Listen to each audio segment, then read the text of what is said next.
শুধু করি যে এই সরকার যে হাতিয়ারগুলি পেয়েছে, আমরা যদি তাদেরকে আমলাতন্ত্র বা যারা এক্সিকিউশনার তাদেরকে বলি, তাদের যে কাজ করার ক্ষেত্রে যে রেগুলার নিয়ম কানুন, সেটা আওয়ামী লীগ সরকারের সাথে দুর্নীতি দিয়েই হোক আর অন্য কোনো বোঝাপড়া দিয়েই হোক, এটা একটা সিস্টেম তারা দাঁড় করাইছিল। এখন এই সরকার আইসা তো সেই হাতিয়ারগুলি ব্যবহার করতেছে, যেটা নানাভাবে দুর্নীতির মরিচা পড়া, অন্যায়ের ঝামা দিয়ে ভোতা হয়ে যাওয়া, সেগুলি তারা কিভাবে আর ব্যবহার করবে? মানে আমি জানতে চাইছি আসলে, মানে এটা আমি আপনাকে বলি জি, সেগুলি তারা ব্যবহার করছে কেন? তাদের কি সেগুলি কি ব্যবহার করার জন্য আমরা তাদের হাতে পায়ে ধরছিলাম যে ভাই আপনি এই আমলাকে নিয়ে কাজ করেন? বলছিলাম কেন ওনারা ওই আমলাকে নিয়ে কাজ করছেন? কেন ওনারা ওই সচিবকে নিয়ে কাজ করছেন? আমি একটা কথা আপনাকে বলি, শুনেন। 4 অগাস্ট মানে 12টা 1টা 2টা পর্যন্ত হয় না, এ পর্যন্ত বাংলাদেশের কোনো একজন সচিব শারীরিক ভাবে, মানসিক ভাবে, আর্থিক ভাবে অথবা আধ্যাত্মিক ভাবে শেখ হাসিনা পতন চেয়েছিল? চাইনি। বরং যারা তাদের সমস্ত কিছু দিয়ে শেখ হাসিনা গভর্নমেন্ট টিকে থাকুক সেটা চেয়েছিল। 5 তারিখে সবাই এই গণঅভ্যুত্থানের মাধ্যমে আসা নতুন সরকারের পক্ষ হয়ে গেল। 8 তারিখে শপথ দিল, তারা সবাই ডক্টর ইউনূসের লোক হয়ে গেল, ব্রিগেডিয়ার সাখাওয়াতের লোক হয়ে গেল। ওনারা তাই মনে করছেন কেন? কেন তারা ব্যবস্থা নিলেন না? এখন যদি উনি বলেন যে ওনাদের রেখে যাওয়া ইনস্ট্রুমেন্ট আমি কিভাবে কাজ করব, তার মানে কি ওই ইনস্ট্রুমেন্ট গুলো তো আপনাকে রাখছেন আপনাদের কাছে। আপনি বলবেন কি হতে পারতো? আমি আপনাকে বলি না যে পুরো আমলা আপনি শেষ করে দেন, আমি বলি না। আমি এটা বলি যে যারা নাকি অ্যাক্টিং সচিব ছিলেন যারা, তাদেরকে আপনাদের উচিত ছিল প্রথম 1 সপ্তাহের মধ্যে সরাই দেওয়া। সরাই দিলে কি হতো? পুরো আমলাতন্ত্র, পুরো ব্যুরোক্রেসির মধ্যে একটা মেসেজ যাইতো। কারণ একটা জিনিস আপনি মানবেন, আপনি দীর্ঘদিন নিজেও সাংবাদিকতা করছেন, মানবেন যে জয়েন্ট সেক্রেটারি, এডিশনাল সেক্রেটারি পর্যন্ত প্রতিভা দেওয়া হওয়া যায়, কিন্তু সেক্রেটারি হতে হলে তাকে অবশ্যই সেই গভর্নমেন্টের সঙ্গে পলিটিক্যালি ইনভলভ থাকতে হয়। গভর্নমেন্টের সমস্ত সেক্রেটারি নিয়োগ হয় রাজনৈতিক ভাবে। আমি একটু বোঝাতে, রাজনৈতিক ভাবে নিয়োগকৃত সেক্রেটারিদের সরাই দিতেন ভাই, এতে কোনো দেশের ক্ষতি হতো না। ছাত্ররা যদি উপদেষ্টা হতে পারে, এডিশনাল সেক্রেটারি বা সেক্রেটারি দায়িত্ব পালন করতে পারতো। কেন করতে পারেন নাই? কারণ আপনারা ওই সিস্টেমকে টিকে রাখতে চাইছেন।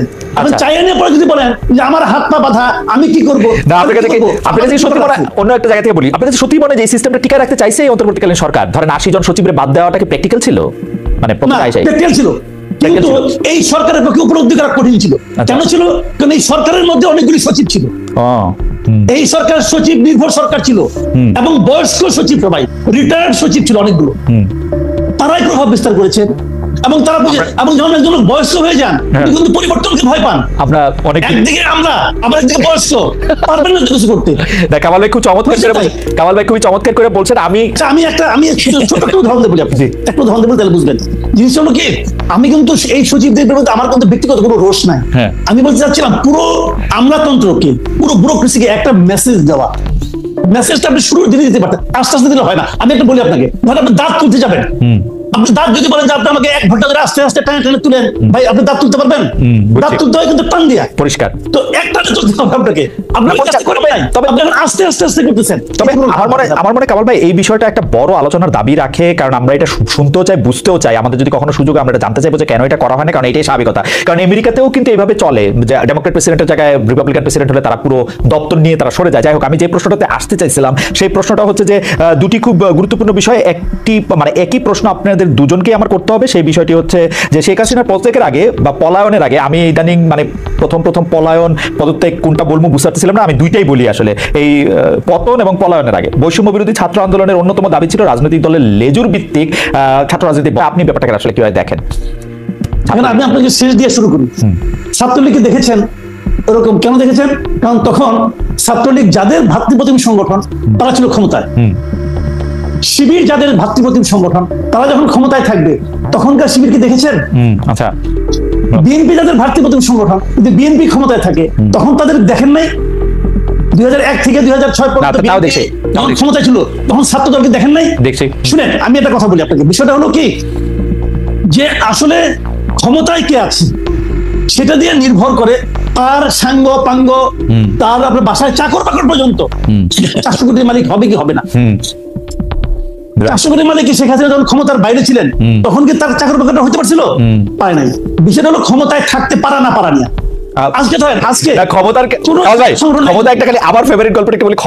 থাকাটা কিরকম, আমি শুধু ছাত্রলীগের সভাপতিকে জিজ্ঞেস করছিলাম যে আপনি যে গাড়িটা চড়েন সেটার নাম্বার টুম্বার এমন কেন? মাই গড, এইটার যে একটি সাংঘাতিক প্রশ্ন এটা হয়ে গেছিল। আসলে কারণটা কি? কারণ দুটো। একটা হলো যে আপনার মনে আছে কিনা জানি না, আপনি দেখবেন এক সময় বিএনপির লোকজনরা বলতো যখন নাকি বিএনপির নেতৃবৃন্দকে, বিএনপির পলিটিশিয়ানদেরকে আওয়ামী লীগ নানা ভাবে তুচ্ছ তাচ্ছিল্য করতো না, তখন বিএনপির লোকজনরা বলতো কিন্তু যে পুলিশ রাইখা আসেন, পুলিশ রাইখা আসেন, তখন দেখবো কার কতটা পাওয়ার আছে। এই যে পুলিশ রাইখা আসেন, এটা হলো কি আপনার বেসিক পয়েন্ট। আজকে দেখেন বৈষম্য বিরোধী ছাত্র আন্দোলনের ব্যানারে যারা কাজ করতেছে তারা যাচ্ছে এবং তারা রাষ্ট্রপতির বাসভবন পর্যন্ত যাচ্ছে, আন্দোলন করতেছে। এই কাজটাই ছাত্রলীগের কথা বাদ দেন, আমি ছাত্রলীগ বলতে চাচ্ছি না, ছাত্র দল করতে পারবে? পারবে আজকে? ছাত্র দল এরকম মিছিল করতে পারবে আজকে? কেন পারবে না? ছাত্র শিবির পারবে। এই সরকার তো ছাত্র শিবিরকে বেশি ভালোবাসে। হ্যাঁ, শিবির পারবে, কারণ এই সরকার শিবিরকে বেশি, জেনারেল সাখাওয়াত সাহেব, জেনারেল সাখাওয়াত শিবিরকে বেশি ভালোবাসে এখন। ছাত্র জানি না, কিন্তু ছাত্র দল যে পারবে না এটা পারবে না, কারণ ডক্টর হোসেন আমি আসছি আপনার কাছে আসছি।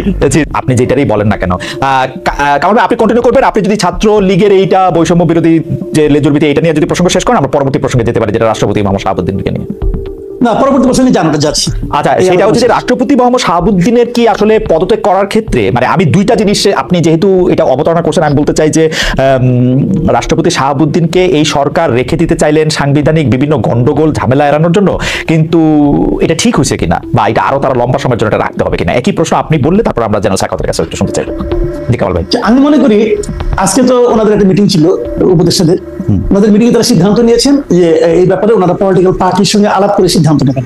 আমি মনে করি এই যে সমস্যাটা তৈরি হয়েছিল গত কয়েকদিনে, এটার সবচেয়ে সম্ভাব্য সবচেয়ে ভালো পদক্ষেপ ওনারা নিয়েছেন, সবচেয়ে ভালো সিদ্ধান্ত ওনারা নিয়েছেন। কারণ এটা নিয়ে আপনি হইচই করতে পারেন, বাড়াবাড়ি করতে পারেন, যা কিছুই করতেন, তাতে একটা কথা মাথায় রাখতে হবে ভাই, এই উপদেষ্টা পরিষদ বলেন, এই অন্তর্বর্তী সরকার বলেন, তাদের কাজটা কি, মূল লক্ষ্যটা কি? এই রাষ্ট্রপতি শাহাবুদ্দিন চুপ থাকলো কি থাকলো না, এতে কি তাদের ওই কাজের কোনো কিছু হেরফের হবে? বরঞ্চ এটা করতে গেলে যে জটিলতা তৈরি হবে, তাতে ওনাদের যে মেইন কাজটা সেটা বাধাগ্রস্ত হবে, সেটা ক্ষতিগ্রস্ত হবে। আর কি হবে, হুজুগের বসে একটা দাবি তুলেছেন আমাদের হাসনাত আব্দুল্লাহরা, ওনারা তুলেছেন, ওনাদের এই যে তোলাটা, এটা কিন্তু আমি করছি না, মানে আমি এটাকে অনার্থ। এটা আপনি করতে পারতেন শুরুতে। আচ্ছা, এখন শুরুতে করেন নাই, এখন জটিলতা তৈরি হবে। আপনি এই সাংবিধানিক পদ্ধতির মধ্যে ঢুকে গেছেন, শপথ দিচ্ছেন রাষ্ট্রপতির কাছে, সংবিধান সমুন্নত রাখার কথা বলে শপথ দিচ্ছেন, নিছেন তো রে ভাই। এখন এইগুলো যেগুলো হয়েছে, এখন বাস্তবতার খাতিরে আমি মনে করি উনি তো আপনার জন্য কোনো ক্ষতি করছেন না পাওয়া, কিন্তু করতে গেলে, তাকে পদত্যাগ করাইতে গেলে সমস্যা হবে। কি সমস্যা হবে? মানে পদত্যাগ করবেন আপনি কোন আইনে? এখন একমাত্র পাইতে পারবেন গাইড জুড়ে। স্পষ্ট বলি, বাংলাদেশের সংবিধানে প্রধান উপদেষ্টা বা উপদেষ্টার কোনো জায়গা ছিল না। এখন রাষ্ট্রপতি প্রধান উপদেষ্টা সহ অন্য উপদেষ্টারা এই জায়গা কইরা নিয়ে গিয়া সুপ্রিম কোর্টের আপিল বিভাগের মতামত চাইছে, সাবেক প্রধান বিচারপতি সহ 7 জন মিলা সাইন করে এটা ঠিক করে দিছে। এরকম ঠিক আরো 10 বার করে দিবে, অসুবিধা কি? এটা তো প্রধান বিচারপতি এখন আসেন একজন, প্রধান বিচারপতির অধীনে আরেকজন রাষ্ট্রপতি হিসেবে শপথ নেবেন, রাষ্ট্রপতি পদত্যাগ করবেন, কি আর হবে? এবং কোন সংবিধান কি হবে মানুষের কাছে? সারা দুনিয়া তো দেখতেছে না, শুনেন, সারা দুনিয়া এখন দেখতেছে। আপনি আমি কথা বলি, একটা সময় এমন ছিল আপনি যা করতেন সেটাই বৈধ হইতো, ওইটা প্রথম 7 দিন কেউ দেখতো না, কিন্তু 2.5 মাস পরে এসে যখন আপনি করতে যাবেন, ওই কাদা মাটি যখন থাকে না, যে শেপ দিবেন সেই শেপে হবে, কিন্তু এর মধ্যে মাটি অনেক শুকায় গেছে। না ঠিক আছে, 2.5 মাস আগে আমার মনে হয় না যে এই চেয়ারটার আমার কোনো বদলের দরকার আছে। সেখানে এই চেয়ারটা যখন কথা বলে যে আমি আসলে পদত্যাগ দেখি নাই, তখন তো আমার মনে হইতেই পারে যে স্টেবিলিটির জন্য আমার এই চেয়ার দেখে বলেন। উনি বলছেন যে জিনিসটা, আমি কিন্তু ওইটাকে জাস্টিফাই করি। আমি বলি একটা কথা আপনাকে, দেখেন মতিউর রহমান চৌধুরী উনি আমাদের সিনিয়র, আমার সঙ্গে মনে হয়েছে এটা ছিল একটা অনানুষ্ঠানিক আলাপচারিতা। মতিউর রহমান চৌধুরী ইন্টারভিউ নেওয়ার জন্য গেছেন, যদি হইতো তাহলে ওখানে না ফটোগ্রাফার থাকতো, ওইটা নিয়ে বড় প্রশ্ন উত্তর ভাবে এটা ছাপাও হইতো। এটা ছিল একটা অনানুষ্ঠানিক আলোচনা, সেখানে প্রসঙ্গটা উঠেছে। এবং সেখানে আপনি এটাও দেখেন, উনি কিন্তু বলেছেন যে ওই কাগজটা আমি পাই বা না পাই, সত্য হচ্ছে উনি আর নাই। কিন্তু কামাল ভাই আপনার কাছে মনে হয় না, কিন্তু কামাল ভাই আপনার কাছে মনে হয় না, কামাল ভাই আপনার মনে হয় না যে জনাব শাহাবুদ্দিন চুপ্পু যে কথাটা বলছেন না সেটা আপনি বলছেন, এটা অনানুষ্ঠানিক আলোচনা না আনুষ্ঠানিক আলোচনা? রাষ্ট্রপতি দপ্তর থেকে বলতেই পারতো, অফ দ্য রেকর্ড আমার সাথে কথা বলে গিয়ে এগুলি বলছে, ঠিক না? এটা তো বলা হয় না। না, অফ দ্য রেকর্ড বলে আমি অনানুষ্ঠানিক আমি বলছি এই কারণে, আমি আমার কমন সেন্স থেকে বুঝি, আমার সাংবাদিকতা অভিজ্ঞতা থেকে বুঝি। যদি আমি রাষ্ট্রপতির এই সময় একটা ইন্টারভিউ পাই, তাহলে তো ভাই এটা নিয়ে আমি কালকে আমার পত্রিকাতে বিরাট একটা ইন্টারভিউ ছাপা হতো। আমি কি কোনো ক্যামেরা পার্সন নিয়ে গেছিলাম? নো, আমি একা গিয়েছিলাম। না, এটা আপনার ইন্টারপ্রিটেশন আছে, যাই হোক, তবু আপনার ইন্টারপ্রিটেশনটা রাইট। আপনি বলছেন যে অনেক ধরনের বড় ধরনের সংকট কারণে সম্ভব হয়েছে। জেনারেল সাখাওয়াত আমাদেরকে একটু বলেন রাজনৈতিক বিশ্লেষক হিসেবে, এটা বিএনপির কি এই রাষ্ট্রপতি থাকা না থাকার সাথে, এটার সাথে কেউ কেউ এটার মধ্যে বলতেছেন যে বিএনপি এক ধরনের সামরিক কু আশঙ্কা করতেছেন, যার জন্য তারা এই রাষ্ট্রপতিকেই চান, নাইলে সামরিক কু হলে তাদেরই সবচেয়ে বেশি লস হবে। আপনাদের টেক একটু শুনতে চাবো, কারণ আপনার টেক আগে শুনি। না, বিএনপির এটা আমি মনে করি এটা বিএনপি চেয়েছে এই জিনিসটা, এবং কালকে আসলে বিএনপিতে দেখা করেছে প্রধান উপদেষ্টার সঙ্গে, এবং বিএনপির এই সিদ্ধান্ত সঠিক ছিল, রাজনৈতিক সিদ্ধান্ত। আপনি যে ইঙ্গিতটা আপনি দিলেন যে যদি তাকে সরানো হয় তাহলে আবার কি হতে পারে, এই আশঙ্কাটা হয়তো বিএনপি করে আমার ধারণা, এবং করে বলে বিএনপি আসলে কি চায় বলেন তো? নির্বাচন হোক, চায় দ্রুত একটা নির্বাচন। হ্যাঁ, বিএনপি কিন্তু একটাই চাওয়া, এবং তাদের প্রত্যাশা যে নির্বাচন যদি খুব অবাধভাবে হয় তাহলে তারা নির্বাচনে জিতে আসবে, এটা বিএনপির ধারণা। এবং বিএনপি সেই জন্যই দ্রুত একটা নির্বাচন হওয়ার পথে তারা আর কোনো ধরনের ঝামেলা চায় না, এগুলো বিএনপি চাওয়া। এবং যে কারণে বিএনপি বলেছে, এবং বিএনপির যে আশঙ্কার কথাটা আপনি বললেন, আমার ধারণা বিএনপি ওটা বলে, এবং বিএনপি এটা বোধহয় উপদেষ্টাদেরকে শুনে আসছেন, আমি জানি না, আমার ধারণা যে হয়তো এরকম করলে এরকম হতে পারে, কাজে দরকার কি আমাদের ওই রিস্কে যাওয়ার, আপনাকে নিয়ে নির্বাচন দিয়ে চলে যান। এবং আমার ধারণা এটাই বিএনপির মূল পলিটিক্স, এবং বিএনপি পলিটিক্স আমি মনে করি পলিটিক্যালি তারা রাইট, তারা একদম ঠিক কাজটা করেছে আমার মনে হয়। তো বিএনপিকে আশা করতেছে যে এই সরকার বিভিন্নভাবে যত কথাই বলুক সংস্কার বা অন্য কিছু না করে এখন দ্রুত নির্বাচনের তারিখ ঘোষণা করে এবং নির্বাচনটা দিয়ে দিলে তারা নির্বাচিত হয়ে আসলে তারা বাকি কাজগুলি করবে, এটা তারা আশা করছে নাকি? তারা মনে করছে, কেউ কেউ তো মনে করছে এই সরকার 3 বছর থাকবে, 1.5 বছর থাকবে, 2.5 বছর থাকবে, এইটার সাথেও একটা বিএনপির কথা হচ্ছে। এটা নিয়ে আপনি কি মনে করেন, যে মানে আসলে কি বিএনপির কথা হলো, বিএনপি দেখেন এই সরকারের মেয়াদ নিয়ে কখনো কোনো শব্দ উচ্চারণ করে নাই। কি কারণে করে নাই? এই সরকার কিন্তু আমি আগেই প্রথমে বলেছি, আমার মতো এই দেশে অনেক লোক আছে যারা এই সরকারকে পছন্দ করে, ভালোবাসে, এই সরকারকে নিয়ে প্রত্যাশা করে, এবং তারা চায় যে এই সরকার যদি দেশটা ভালোভাবে চালাতে পারে, এই সরকারের মেয়াদ নিয়ে কেউ কোনো প্রশ্ন করবে না।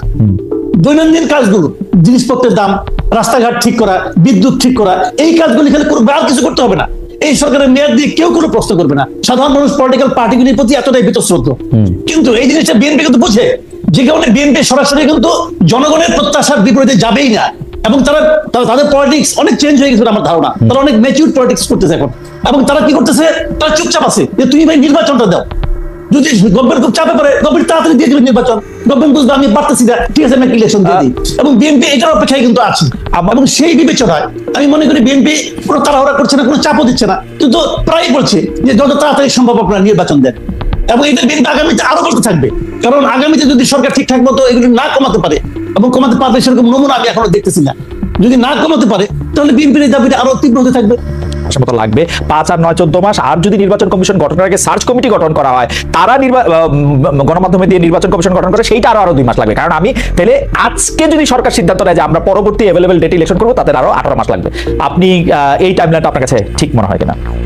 আমি একটা কথা বলি আপনাকে, এটা নিয়ে আমাদের নির্বাচন সংস্কার বিষয়ে একটা কমিশন করা হচ্ছে। এই কমিশনগুলি কেন করা হচ্ছে আমি কিন্তু ক্লিয়ার না কেন জানেন?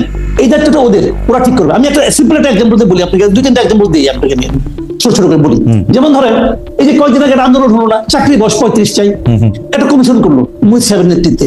মুহিত সাহেবের কমিশন সিদ্ধান্ত দিল যে সুপারিশ করলো 35 এবং 37 করতে হবে, মেয়েদের জন্য 37, ওদের জন্য 35। তারা তো গবেষণা করছে, ওদেরকে দায়িত্ব দিয়েছেন করেছে। সরকার কি করলো 32। কেন রে ভাই আপনি 32 কেন করলেন? কোন যুক্তিতে করলেন? ওনারা একটা কমিশন যার উপর আপনি নির্ভর করবেন, সেটা আপনি নামাই না, আপনার খেয়াল খুশি মতো আপনি 32 করলেন, করার পর কি হলো? ওরা প্রত্যাখ্যান করলো, কালকে থেকে আবার আন্দোলন শুরু হবে। আন্দোলনটাকে আপনি ইনভাইট করতেছেন কেন? কি লজিক? লজিকটা আলোচনা করেন। দেখেন কতগুলো কথা আমি বলি আপনাকে, এগুলো কিন্তু খুব মারাত্মক কথা। ছোট ছোট বিষয়গুলোকে আপনারা যেন জিয়ে রাখেন।